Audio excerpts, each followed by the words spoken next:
Formularnos preguntas sobre el sentido de la vida son parte de nuestros procesos de transformación y que nos pueden servir de motivación en determinados momentos. Hoy en nuestra entrevista queremos hablar de todo esto un poquito con María Toscano. Ella es catedrática de filosofía y antes de nada, y como siempre, damos la bienvenida a nuestro programa. Muchísimas gracias por estar aquí, en el programa y en Sevilla, que me encanta. Para quienes no la conocen, diremos que María es la mayor de 12 hermanos, con una familia de profundas convicciones religiosas y siempre enamorada de la filosofía, con una vida y un camino realizado entre Andalucía, Marruecos, hasta que llega a Madrid. Bueno, yo de pequeña viví en Marruecos porque mi padre fue director de la prisión cuando era internacional e incluso algunos de mis hermanos nacieron allí. Y sobre todo los mayores estamos muy marcados por esa estancia del Tánger de los años 50, que era muy especial y muy específico. Y sí, muy bien, y tuve una infancia muy feliz y muy normal, rodeada de niños por todas partes, de niñas casi, porque somos 10 chicas, y con unos padres sólidos y serios que nos hicieron ver en qué valores estaban las cosas, y eso nos ha ayudado mucho, yo creo que a todos, y a mí desde luego. Bueno, comenzamos esta entrevista hablando del hombre, porque el hombre alberga en su interior una inmensidad, un tesoro, una maravilla que muchas veces ni conocemos y que usted lleva estudiando más de 40 años junto a su marido. Pues desde muy jovencillos, Germán y yo, nos conocimos en un sitio de jesuitas, naturalmente, en unas congregaciones de jesuitas, y teníamos un gran interés por ahondar más allá de lo que entonces en nuestro momento era la espiritualidad del momento, ¿no? El compromiso temporal, el compromiso político y social que era importantísimo en su momento, y nosotros nos desviamos, diríamos, hacia el camino de la mística, de la vivencia espiritual, y conectamos con místicos de todas las religiones. Nos sentimos atraídos de repente por lecturas que entonces a veces nos costaba trabajo encontrar en España, y no solo nos enriquecimos, sino que aprendimos que esta cosa que llamamos la mística, esta cosa que es guardar dentro de sí el misterio, del gran misterio, era una cosa universal, que se había expuesto en todas las culturas, en todos los lechos teológicos, porque ahora más que hablar que de religión hay que hablar de lechos teológicos, donde esas religiones han salido, se han fomentado, y en todas ellas hay siempre grandes figuras que han percibido el misterio. Y ese percibir el misterio se ha concretado en una manera de ver la vida, de ver el mundo, de ver la realidad, eso que llamamos mística. Y lo bonito, lo grandioso, nuestro descubrimiento fue que todos en el fondo coincidían, porque hay como un agua subterránea, son las aguas subterráneas del espíritu que van llenando y además van haciendo florecer allí por donde pasa toda la vida espiritual del hombre. Por eso el hombre encierra un gran misterio, mucho más grande de lo que él mismo piensa que es, ¿no? Porque está sobreabundado por un misterio que lo sobrecoge y que responde en la vida en los grandes momentos. Hay veces que hay que esperar a una muerte o a una gran alegría para darte cuenta, pero otras veces también aparece en la cotidianidad de la vida, ¿no? Rahner hablaba de la mística de la cotidianidad, es decir, en la vida de diario. Allí se muestra una grandeza, eso que llamamos trascendente, es decir, que va más allá de lo que realmente está ocurriendo. Y eso lo percibimos y eso nos hace ser seres muy peculiares, seres muy especiales. El ser humano es una cosa muy peculiar, es una parte grandiosa, inmensa, diríamos, que percibe, que ve, que intuye, y por otra parte pequeña, vulnerable, con miedos, con temores, pero el conjunto de todo eso nos hace grandes. María, y me encanta porque me lo cuenta y se emociona después Sí. de tantos años, Sí. Con el tema de la mística, con el tema de la filosofía, y hablamos de espiritualidad, y la espiritualidad no es algo añadido al hombre, sino que es propio de él. Es que es lo específico del hombre, es que es un ser espiritual encarnado y a la vez un cuerpo espiritualizado. las dos cosas son verdad en el hombre y además no tienen límite. No es que vaya el espíritu por un lado y la carne por otro y toda esa concepción que es platónica. Nosotros somos muy platónicos, muy cartesianos, muy dualistas. En Occidente es muy fácil, o sí o no, o blanco, negro, y espíritu y o materia, y no. Ni el espíritu ni la materia están separados, ni las cosas son blancas ni negras. Todo es mucho más complejo, más sutil. El ser hombre es una tarea compleja en la que estamos metidos, ¿eh? No, el hombre no se ha terminado, hay una antropogénesis, una formación continua del hombre en su relación con la vida del espíritu, y el espíritu está metido dentro de la vida del hombre. Nosotros amamos al espíritu cuando él se ama a sí mismo en mí. Él en mí se ama y al amarse yo me di cuenta de que soy amado y entonces respondo a un amor que va más allá de mí mismo. He sido llamado desde el principio, ¿no? Dice el profeta, desde el vientre de mi madre me llamaron, ¿no? O también, despiértate, hijo, porque el rey se ha enamorado de tu hermosura. Y yo creo que esas llamadas inician la vida espiritual, inician la vida de esa llamada hacia un trascenderse a sí mismo más allá de uno mismo, ¿no? Y eso le pasa a todo hombre. Lo que pasa es que a veces tenemos oídos y a veces no. María, ¿y hay un itinerario a seguir en ese camino espiritual? Pues yo creo que no hay un itinerario, que hay millones de itinerarios. Cada ser humano es llamado y pedido desde donde está, en su circunstancia. Esa cosa que nos llama es tan grande, eso que nos convoca, es ese misterio convocado, somos seres convocados, pues hace que cada uno encuentre el camino por el cual uno va a desarrollar su propia plenitud. Tenemos que ser profundamente humanos para poder llegar a ser profundamente divinos.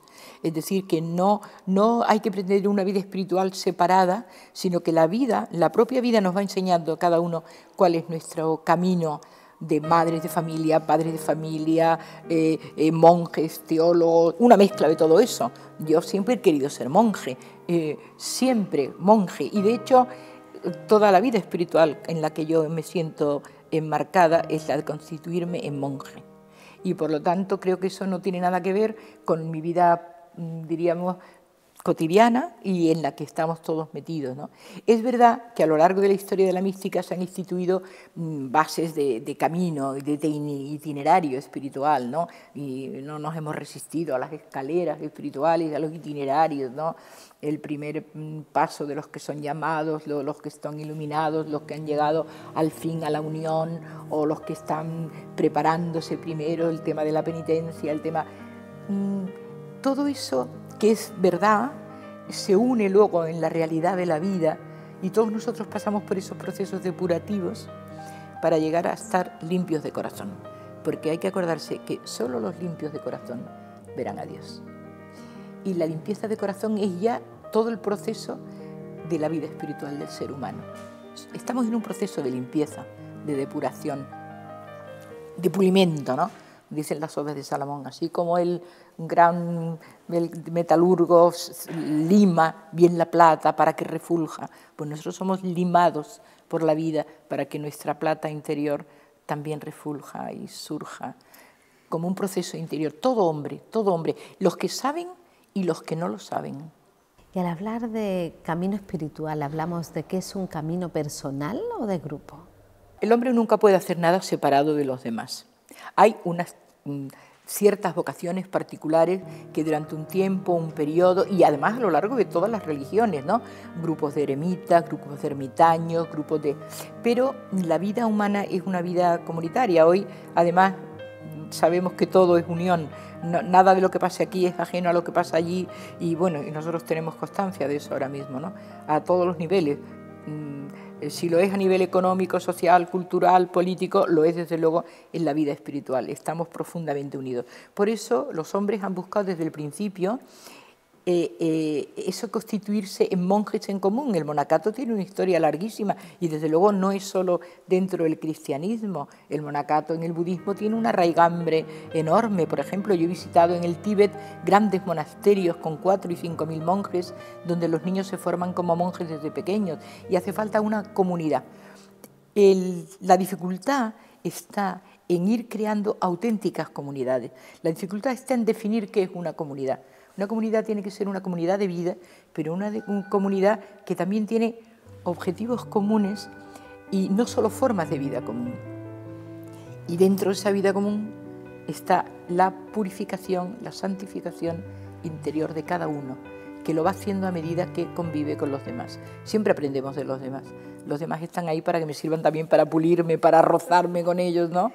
Las tradiciones espirituales están marcadas por una cultura en particular, pero todas acaban bebiendo de ese agua. Bueno, es una fuente. Mi amigo Raimundo Paniker decía, fons et origo totius divinitatis. Fuente y origen de todo, de toda divinidad, de toda realidad, de todo lo que hay. La fuente es única y es la fuente la que nos llama. Es decir, no nosotros vamos hacia la fuente, sino que somos atraídos por ella, ¿no? Ireneo de Lyon en el siglo II decía, la fuente tiene necesidad de ser bebida. Y entonces esa sed de la fuente que ella tiene de mí es la sed que se convierte en mi deseo de él.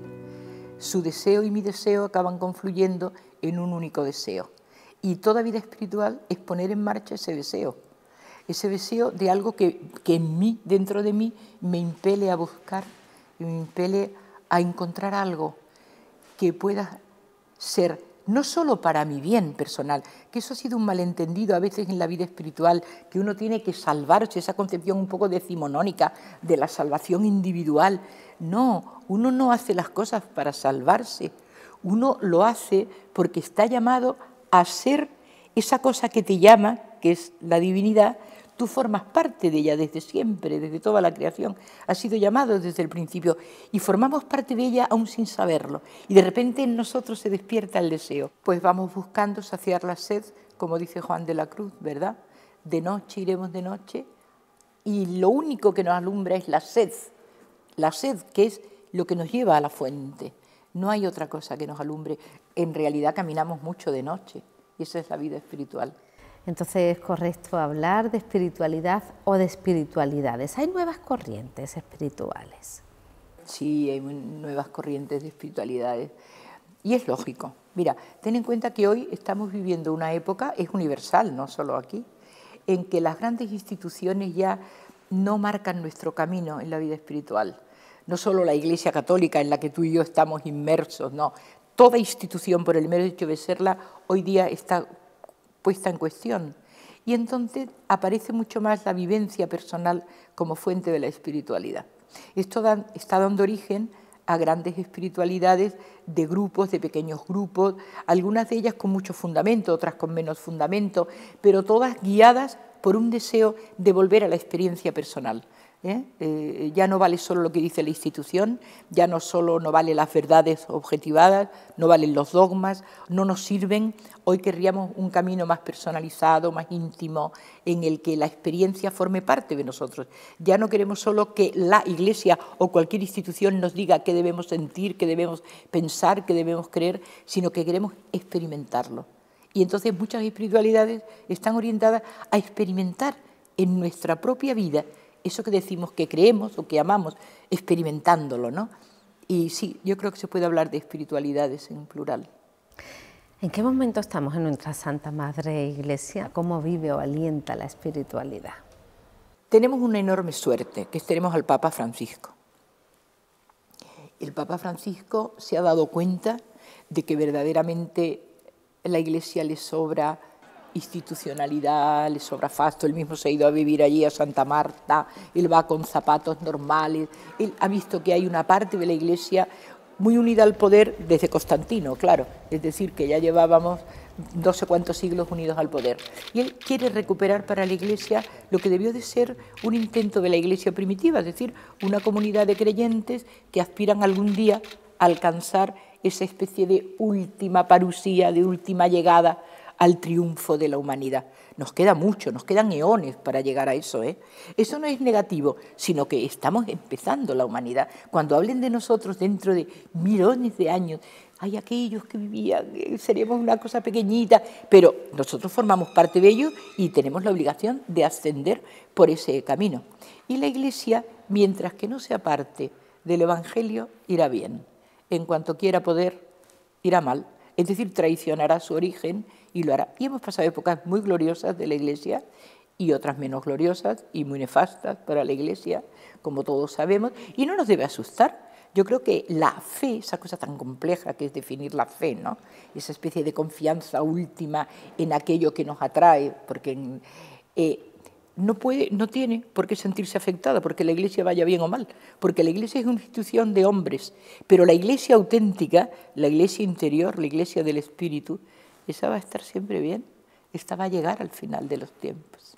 Terminamos la entrevista y se me hace muy corta, pero se quedan muchas cosas en el tintero y me atrevería a pedirle si nos diera una práctica sencilla. ¿Se puede avivar de alguna manera nuestra espiritualidad?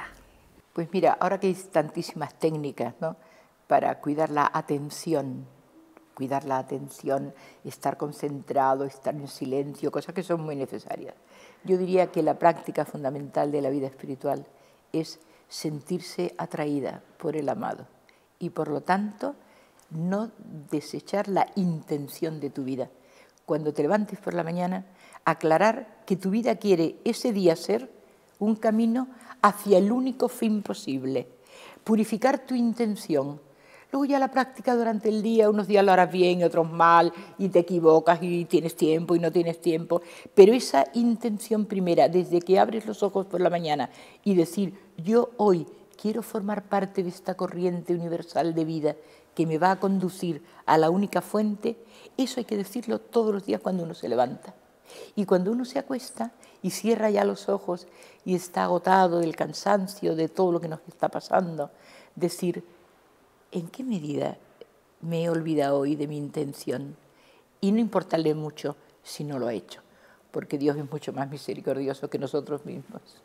Muchísimas gracias, María, por acompañarnos en Testigos hoy. Espero haber contestado a lo que necesitabais oír. Muchas gracias a vosotros por traerme aquí. Gracias.